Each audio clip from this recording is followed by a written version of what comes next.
Ash vs. Leon, the 4-part spectacle that concluded the Masters 8 tournament and resulted in Ash becoming the new world champion. It's a full 6-on-6 battle as Ash goes up against the strongest trainer in the world, Leon. So far there's been lots of back and forth in this battle, with Leon being down 3 Pokemon while Ash still has 4 Pokemon left. And this episode has plenty of references in it, such as Professor Oak saying Rillaboom's drum beating looks a lot like Bulbasaur's Vine Whip. But did you notice that in this moment with Sirfetch'd there's actually a slight animation error? Hey Pokemon Champions, I'm Champion Blaze and this is a breakdown of Ash vs. Leon Part 3, Pairing Pokemon While Parrying.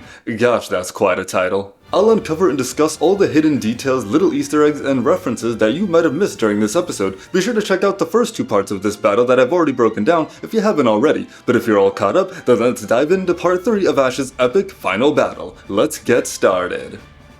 This episode picks up from the last one, with Ash preparing to face off against Leon's deadly Rillaboom. Ash begins by telling his Dragonite to take care as he's fully aware of what this Pokemon is capable of. Remember, Rillaboom is a beast as it was able to defeat Alon's Chestnut in round 1 and swept most of Diantha's team in round 2. So Ash needs to exercise extra caution here. Piplup and Dawn are cheering on Ash from the stands, and Piplup is wearing its signature cheerleading costume from the Diamond and Pearl anime that first debuted in Ash's rematch against Rourke, the Orbrick City gym leader. And I'm still wondering why Dawn didn't bring her outfit. Then in the crowd we can actually see a Dollar and a Wooper behind Chloe and Dawn, and then in the opposite stands we can see a Meowstic and a Toxel. Leon starts his battle off with Rillaboom using its signature drum beating, and Ash responds with Dragonite's Hurricane to keep those vines from reaching Dragonite. After this we get the opening theme playing, and I've actually already broken down this theme song and its opening in my breakdown of part 1 of this battle, so check out that video if you're interested in the hidden details in the opening. After the theme plays we have Ash and Leon both reading the title card of this episode, which I've talked about in the last 2 breakdown videos, how this just really goes to represent the impact and influence both trainers have had on each other throughout the entire series of Pokemon journeys, and especially during the Masters 8 tournament. Dragonite continues to hold back drum beating with Hurricane, but Leon has Rillaboom ramp it up and it beats its drum even harder, allowing the vines to make contact and beat down Dragonite and swat it to the ground. This causes its speed to be lowered. Diantha actually remarks about how its speed has been lowered as a result of drum beating, and an effective drum beating at that. Seeing as how this Pokemon swept most of her team, I'm sure she's very familiar with the move.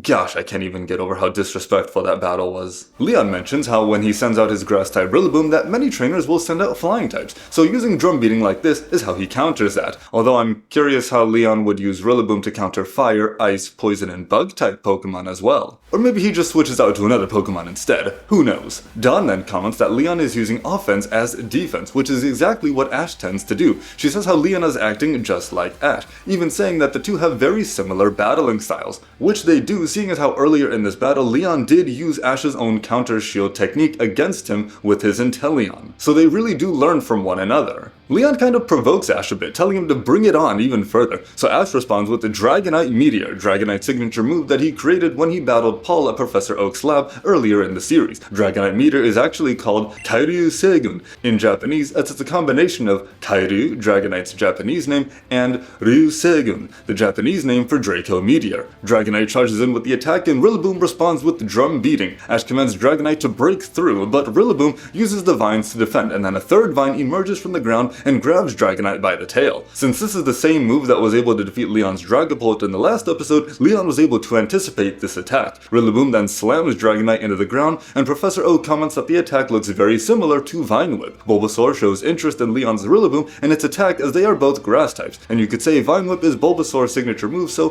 drum beating could be seen as a largely upgraded version of it. Dragonite charges in at Rillaboom again, and Ash has it use Dragon Claw. Leon counters with Acrobatics, the same move he used to defeat Alon's Chestnut and Diantha's Goodra in the matches prior. With its decreased speed, Dragonite is just too slow and can't land any hits on Rillaboom. Eventually, Rillaboom strikes Dragonite's back, then sweeps its legs and strikes a third time with its hands, and Rillaboom is just straight dirty with the hands right here. Look at its hands!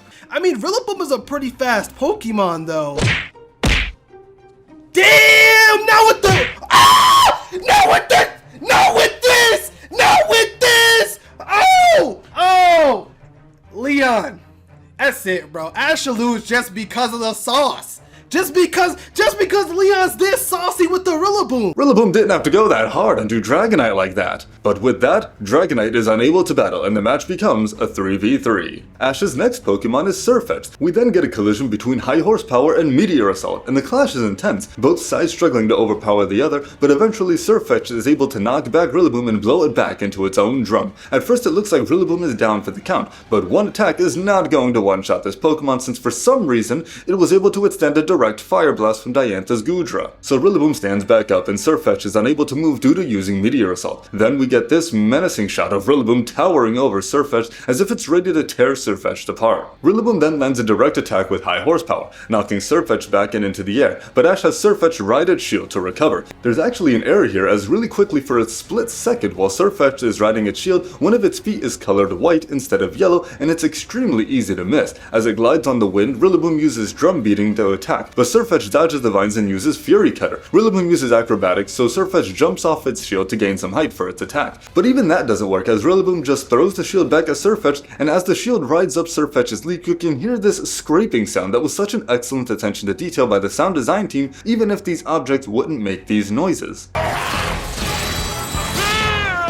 Rillaboom is then able to counter Fury Cutter and land a deadly hit with Acrobatics and slam Sirfetch'd to the ground, and this quick scene is even more intense in the original version.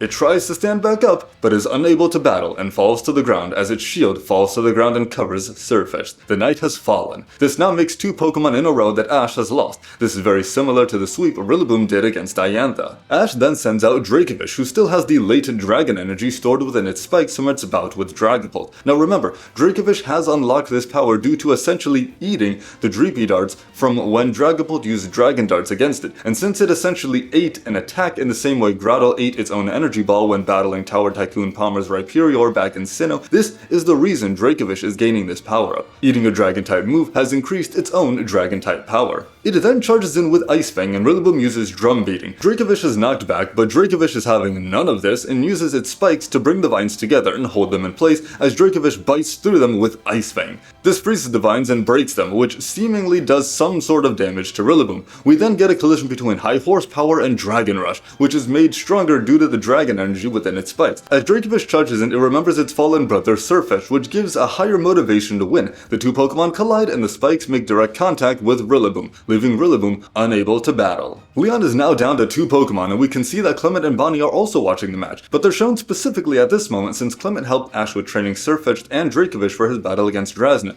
since he too fought her and lost himself. And it was during this training that Sirfetch'd learned Meteor Assault and Dracovish learned Dragon Rush. Clement is voiced by Mike Liscio, who's also voiced Elima in the Sun and Moon anime. He's also done Pokemon such as James's Inkay, Ash's Lycanroc, Olivia's Lycanroc, Gladian's Lycanroc, and Cross's Lycanroc.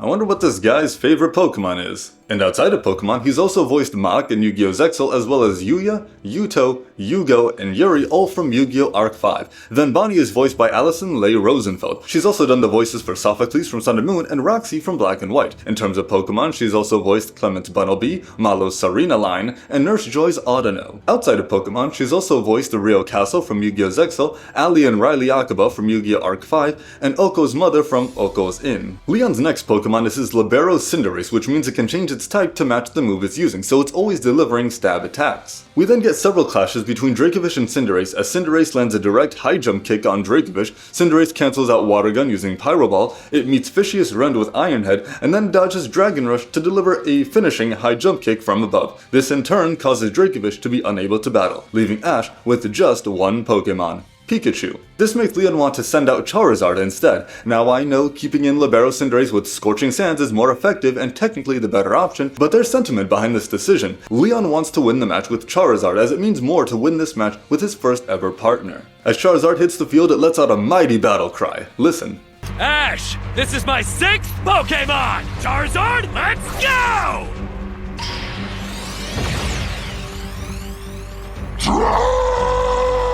Leon then reminisces about how Charizard was his very first partner from the beginning, his first catch, his first evolution. It's been with him on all his adventures, and this is why he wants to win with Charizard. Ash then tells Leon how Pikachu was his first partner too, and that's why he says Pikachu will defeat Charizard. What's even better is that the moment is also a callback to the very first time Leon and Ash battled, as it was Pikachu versus Charizard back then too. Leon immediately recalls Charizard to its Pokeball and Gigantamaxes Charizard. As Pikachu is about to use Thunderbolt on Charizard, it uses Max Rockfall, but Pikachu dodges. However, the after effect causes a sandstorm to be created, causing some damage to Pikachu, but it manages to land an Iron Tail to Charizard's head. I just think it's worth noting that the first strike to Charizard here also foreshadows, or at least parallels, the final strike that Pikachu will deal to Charizard at the end of the battle. Pikachu then takes a direct attack from Max Wormwind and somehow just tanks it, don't ask me how. With how powerful Gigantamax is, Ash decides he's going to need to bust out his Z-move now. It's finally time to unleash 10 million volt Thunderbolt. Ash gives Pikachu his cap to wear and the two charge up their Z-move. As they do so, Ash's Alola family watch from the Pokemon School, and this is actually the last time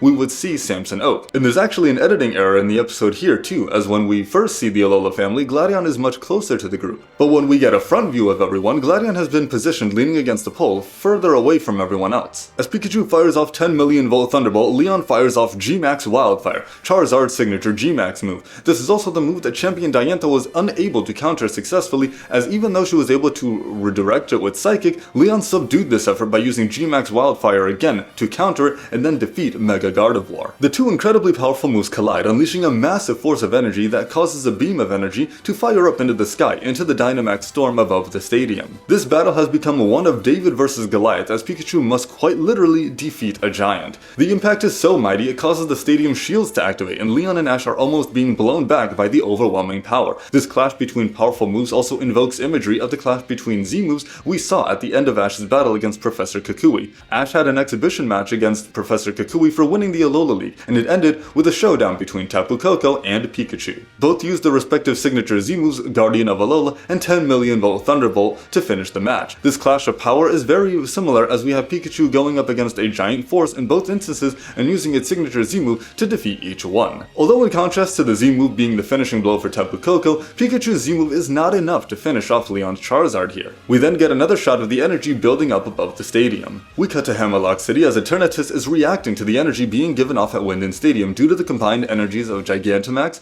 Mega Evolution, and Z moves. Professor Magnolia wonders what's going on and what's causing the Galar particle reaction from Eternatus. Eternatus, of course, being the Pokemon that brought those particles to Galar and allowed the region to be capable of Dynamax in the first place. And Professor Magnolia is voiced by Mary O'Brady. The Pokemon breaks free and heads to Winden Stadium, and after 2 episodes of being teased to arrive, Eternatus finally arrives at Winden Stadium. Everyone is in awe and wonder, curious as to why it showed up. The episode ends with Eternatus letting out a powerful cry.